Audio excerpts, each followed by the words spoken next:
Hello and welcome. I'm Brittany Elliott. I help mothers reconnect with themselves through self care so they can create a loving and fulfilling relationship with themselves. Thank you for being here. This podcast is all about simple, sustainable self care that will help you navigate your motherhood journey and thrive as a woman. We are all at different stages of our motherhood journey while overcoming different challenges along the way. And we are all women with passions, goals, gifts, and talents that didn't stop when our kids came into our lives. Motherhood is easy to get lost in, and it's a big change. Change is growth, and growth can be messy, exhausting, overwhelming, beautiful, and amazing. In each episode, I hope you find a healthy mix of inspiration, motivation, and accountability as you continue navigating your motherhood journey. This is what self-care looks like. Let's get into it. Hello, everybody, and welcome back to What Self-Care Looks Like. You're here with Brittany. I am a self-care and mom life management coach, and I help moms create simple self-care routines that really help them improve their overall wellness and reconnect with themselves. And today we have a guest. I'm so excited. We have Karen DeLoach here, and she is all things arts and the love of arts. And so I'm so excited to have you on the show with us to talk about this. Welcome. Thank you so much. I don't know how people get along without their right brain creative spark flying around. Of course, the ultimate creativity is being a mom, is being a dad. It's the ultimate creativity. And so you're already operating in these realms just by the act of parenting. It's a blessing. Absolutely. And I do want to start there with parenting. So tell us all a little bit about your motherhood journey. Well, thank you. Yeah, I actually had two little boys and ended up a single mom for 6 years, which I truly believe is the hardest job on the planet. And, that was a struggle. And then met my second husband, and we've been married now 32 years and had a son and a daughter, and he helped me raise my boys.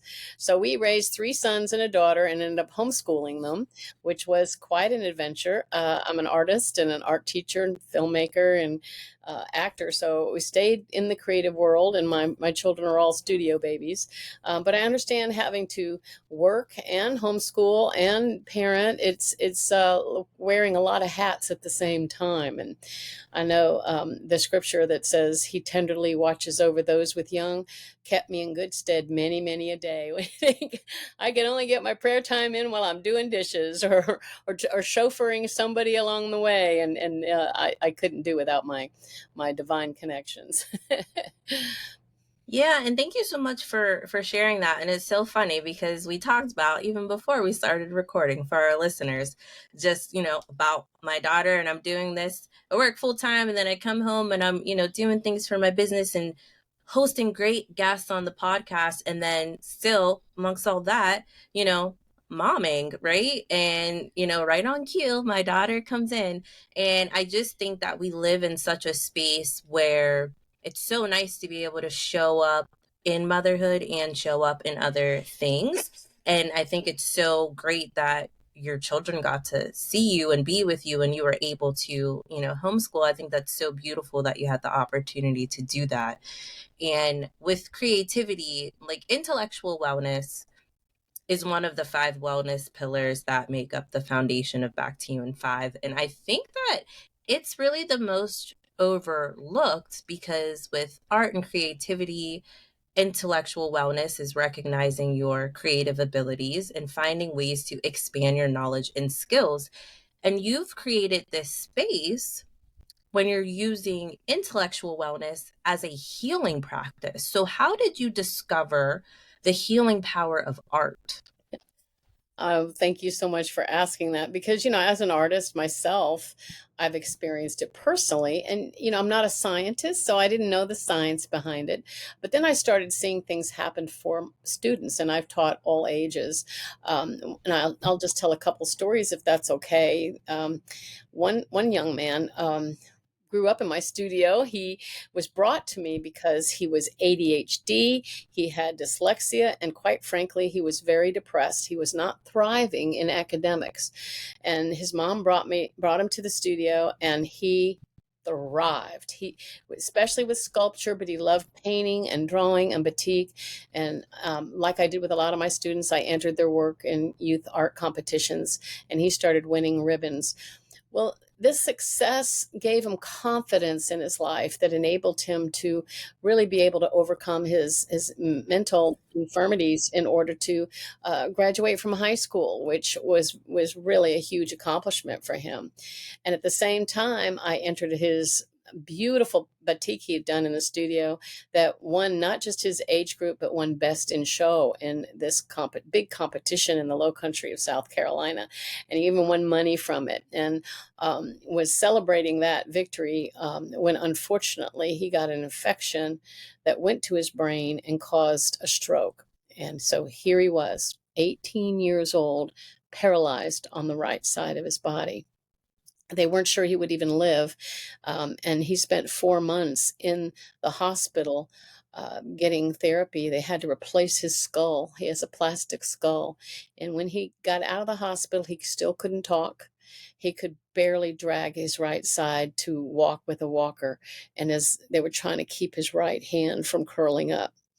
So guess what? His mom brought him back to the studio. Very discouraged young man. And I thought, well, I'm not trained in art therapy, but I know him. And I said, let's just learn to draw left-handed, which he did. He started doing it quickly. He could draw, then he could start writing and painting left-handed, to the point where his neurosurgeon called me.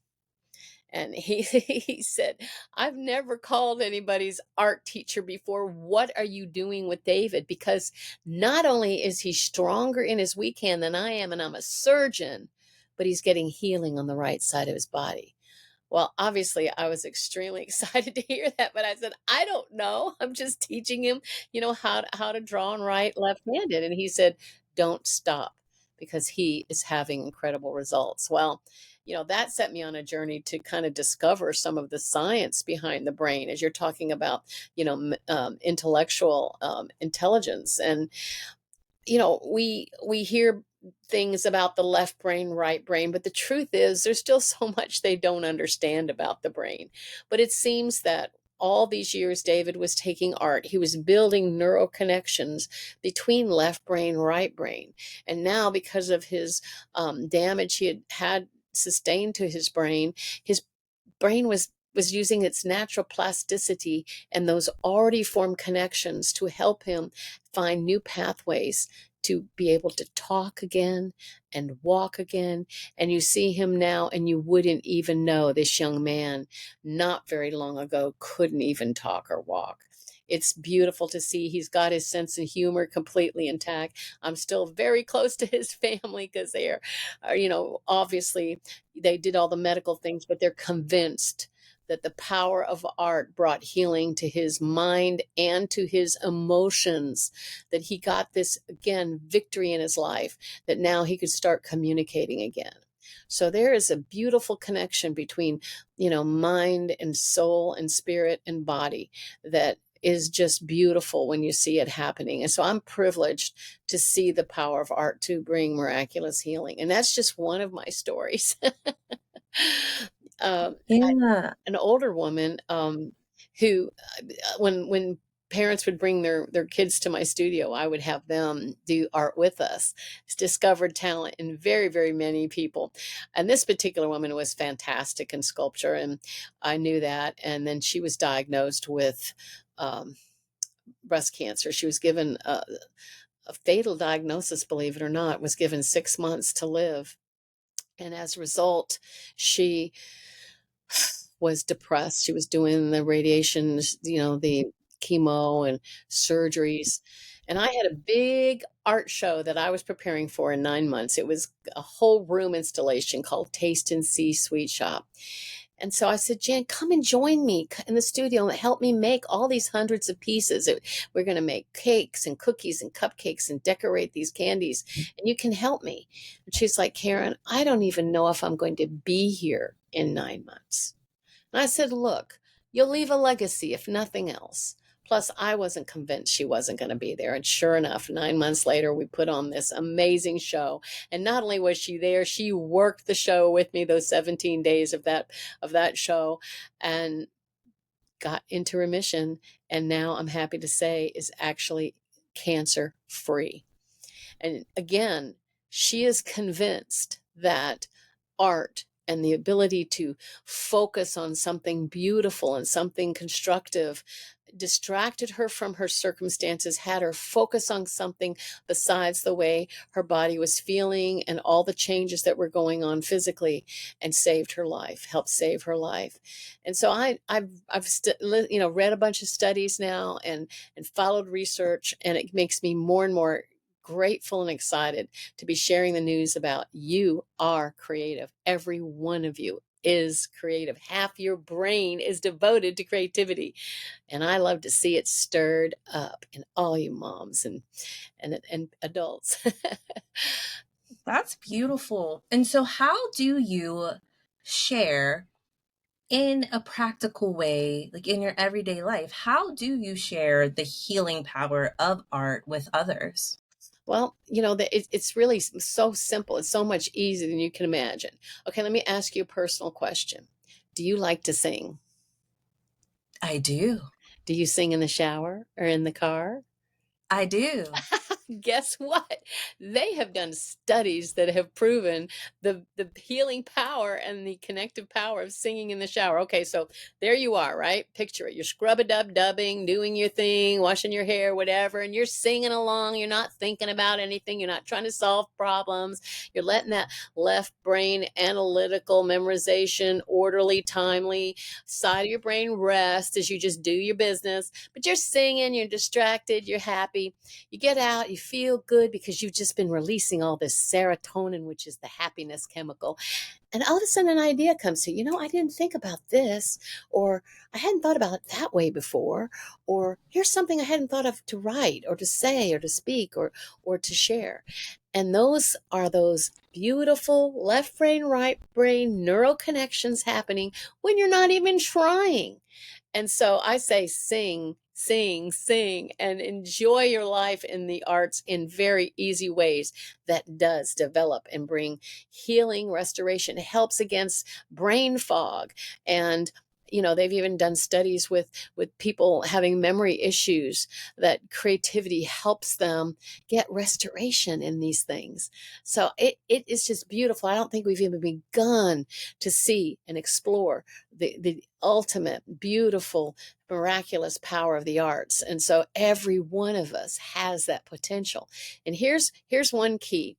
If you ask yourself and think about when you were a child, as you watch your children play and things, and you start seeing, wow, my child likes to sing too, or my child loves to color, or my child loves to spin and dance, or they love to tell stories, or like one of my sons, everything's a drum. Of course he grew up to be a musician and a drummer. What did you notice about them? Now the question, what about you? What did you love to do when you were a little child? And have you had a chance to explore that since you were a child? Because one thing that I've learned is that right side of our brain, that is our intuitive, it's our imaginative side, it's very sensitive, and it gets its feelings hurt easily. So all it takes is one teacher to say, you're not allowed to color outside the lines, or you can't sing worth a ding-a-ling. You might as well just, stand at the back of the line, or whatever they're trying to tell you. It went to your heart. It went deep inside you and shut you down in that arena. Or you reach that point in your mental development when that stick drawing that is mom, and that little square with the triangle is your house. And now that part of your brain develops and you go, that's a square and a triangle that doesn't really look like my house. Before that, it wasn't a symbol of your house. It was your house. There was no disconnect. Then that part of your brain develops. And if you don't get the training or maybe some encouragement at that point to learn how, well, my house has shutters, so let's add those around the windows, then you can get very easily shut down, not just in, fine arts or the visual arts, but in any type of creative activity. And there's so many ways to be creative. I think, looking at what you enjoyed as a child, maybe you liked knitting or weaving, or you had a grandmother that showed you how to do handwork, and you loved doing that, and you've gotten out of touch. Those things are wonderful. How about gardening? And that's something you can definitely do with your children of all ages. Is show them how to put plants in, and how to weed, and how to water, and how to take care of plants. Is fruitful for the family if you grow tomatoes, or you grow herbs. Like my husband grows my herbs. I just love it. Say, I need some basil tonight, doing spaghetti. But these are all ways to be creative. And here's a good one. Do you know just a stroll? Now, I'm not talking about a Fitbit watch, counting your steps, being aerobic kind of walk. I'm talking about a stroll where you're noticing the clouds or the weather, or you're listening to the birds sing, or the crunch of leaves, or you're smelling flowers blooming, or you notice somebody else walking their dog and you're greeting the neighbors, or you're going to a playground with your children and swinging them in the joy of that moment. Anytime you take your mind off of those left brain problem solving, analytical, critical thinking type of activities, and you just are in that moment, you're activating left brain, right brain. You're bringing actual healing, and you're breathing in the fresh air. You're getting rid of stress. You're lowering your cortisol levels. You're increasing your serotonin levels. And all of these things are helpful for mental health and emotional health and physical health. That actually created a really good segue too, because when you were talking about how when you take a stroll and how you can just be pointing out, like, look at the clouds and look how the grass looks and look at the shadows. And I think about when, even like a day like today, after you have a long day, you come home with your children, and you really may not have, a lot, like a ton of energy. And so sometimes we will do something like very casual, like take a stroll. And I'll notice how at the beginning, Bristol, that's my daughter's name, she'll say, oh, look at that cloud. That looks like an elephant, right? And at first, I may not be very engaged. I'm like, oh, yeah. But then as she starts to point out more, I'm looking and I'm saying, hey, you know what? That does look like that. Almost being reminded of that part of my mind. And I think it's so special that you brought that up. So, what are some ways that women can encourage their children to be creative? We all do that, right? We give them crayons and paints and coloring books and these things. It's funny. My mother is 92, and she recently called me and she said she was coloring with her great granddaughters, and she said, Karen, I've been listening to you. You're right. I thought coloring was just for children, but it is truly relaxing. I'm having fun. So there's a reason there are coloring books for adults. So you could have a coloring book for your child and a coloring book for you, and you can engage in coloring together because you'll both benefit.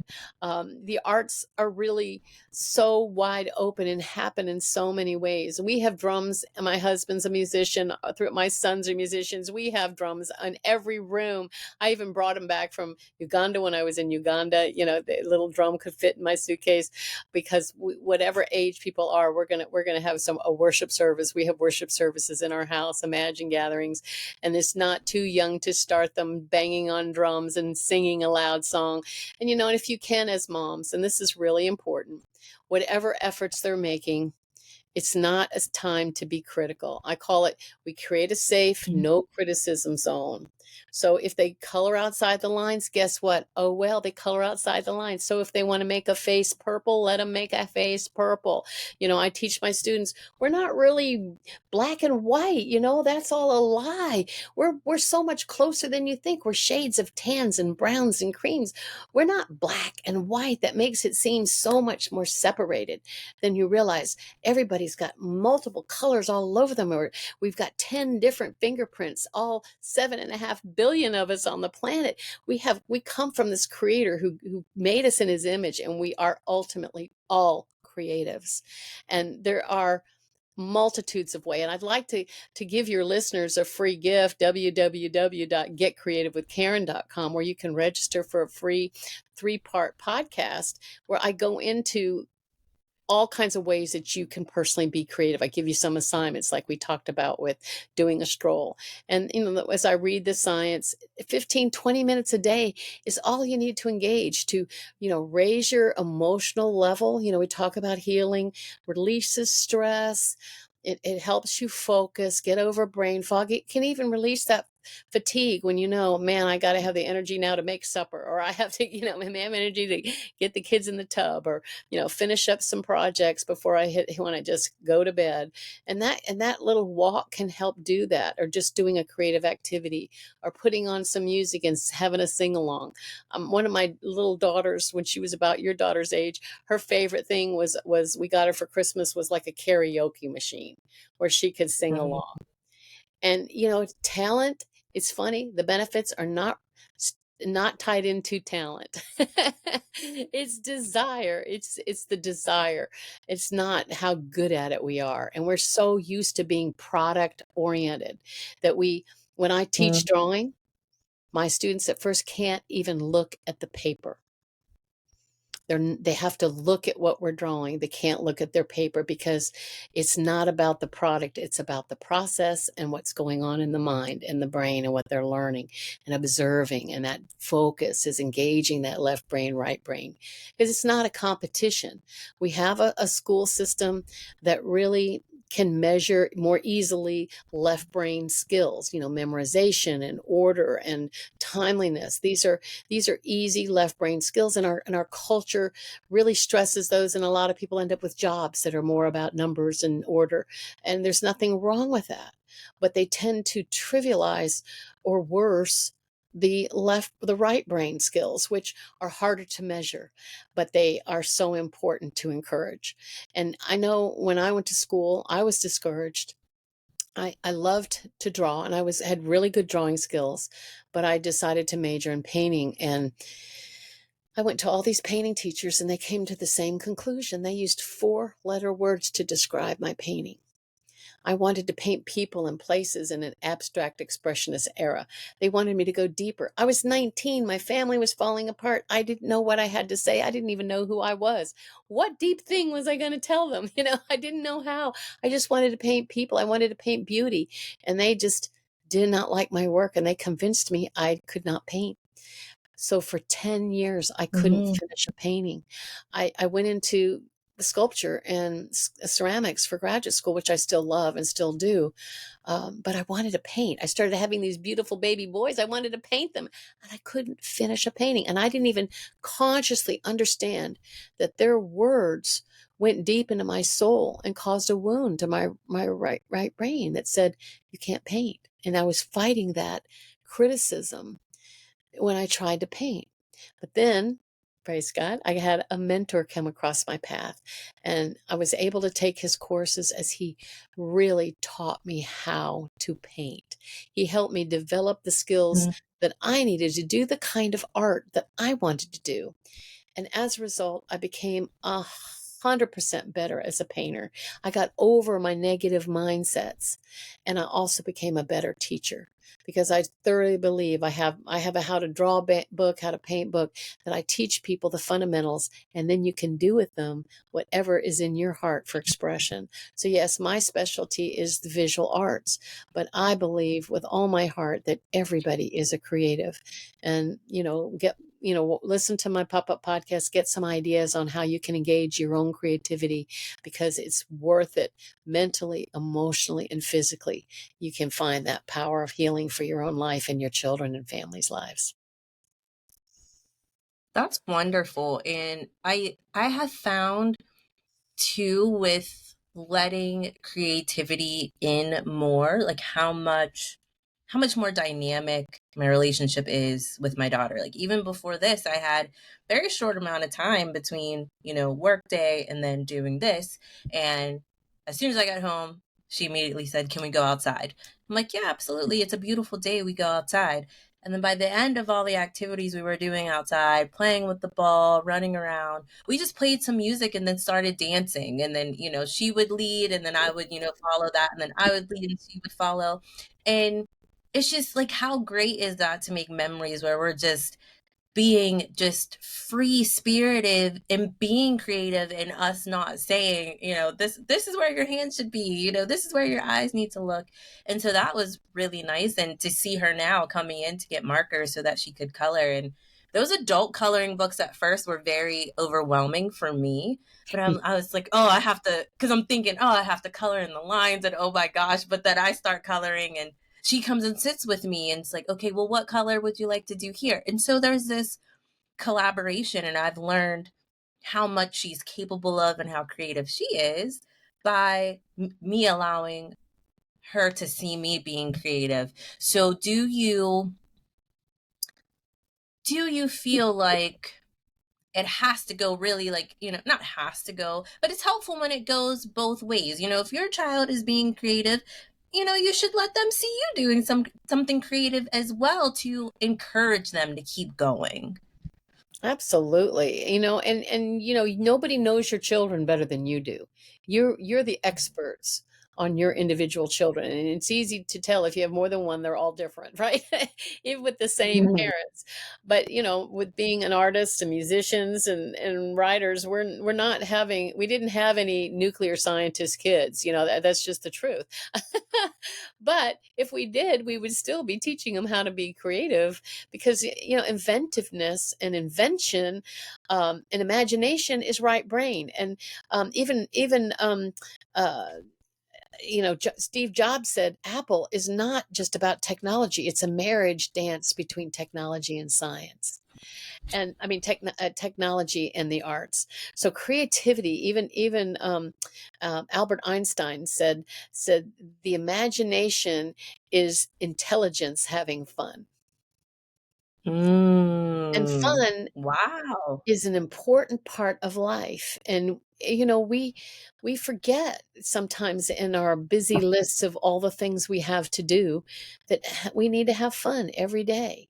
I think that one of the reasons we love those TV shows, those reality TV shows, is we watch people, meeting cooking competitions or survivor competitions or racing competitions, is they're finding creative ways to solve problems, right?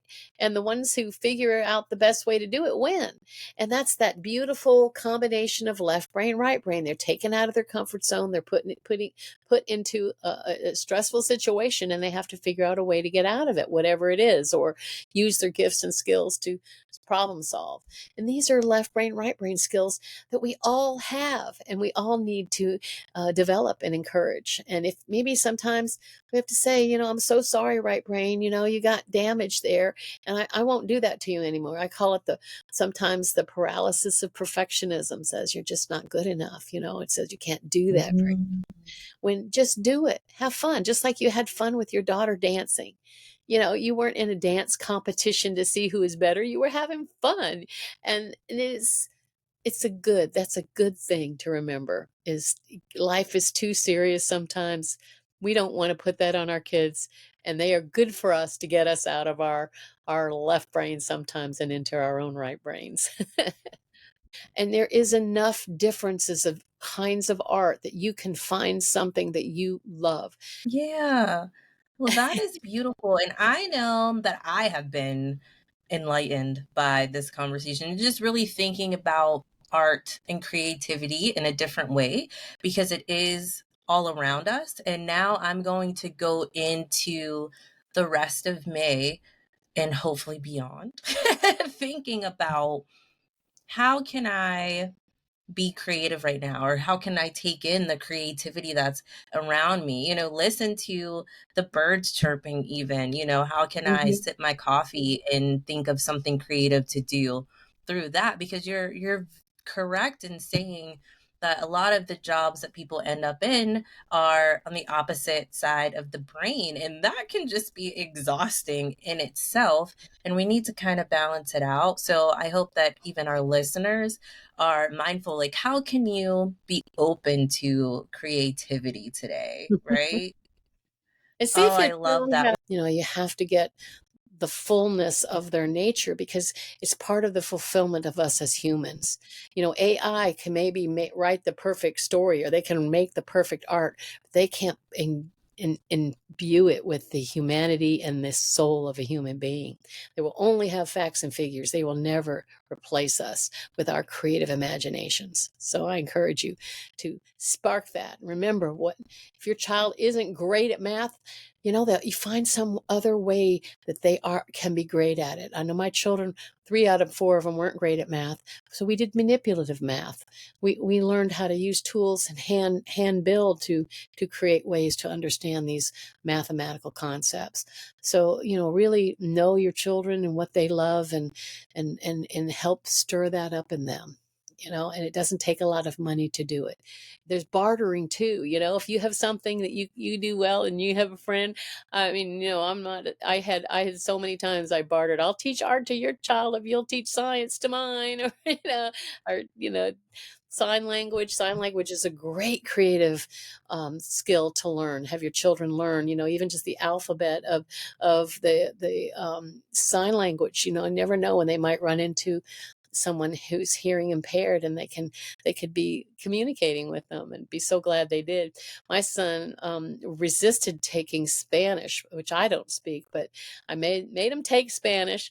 Well, he works with a crew. He's in charge of a crew, and there's not one of them that speaks English. He's actually using his Spanish, and now can communicate with his crew, and even with the big bosses, and because he had Spanish. And that's That's creative, beautiful. using our whole brain Yeah.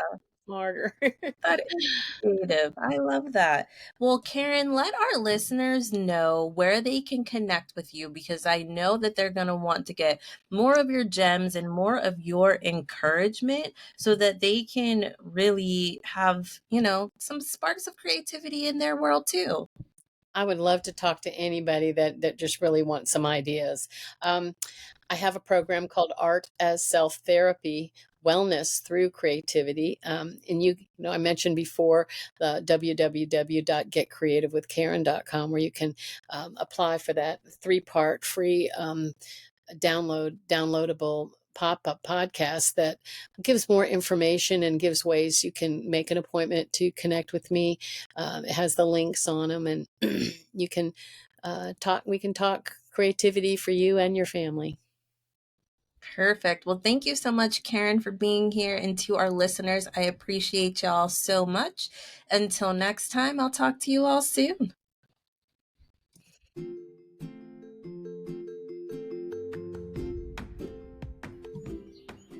Thank you for listening to What Self-Care Looks Like. Again, I am Brittany Elliott, a self-care and mom life management coach. I help working moms change their approach to motherhood so they can feel vibrant, empowered, and fulfilled in their motherhood journey. My group coaching program, Reconnect, is built around the 5 wellness pillars that will help you feel the most whole as you balance your motherhood role with your personal needs. So be sure to check in with yourself using the free wellness quiz at backtoyouin5.com/quiz.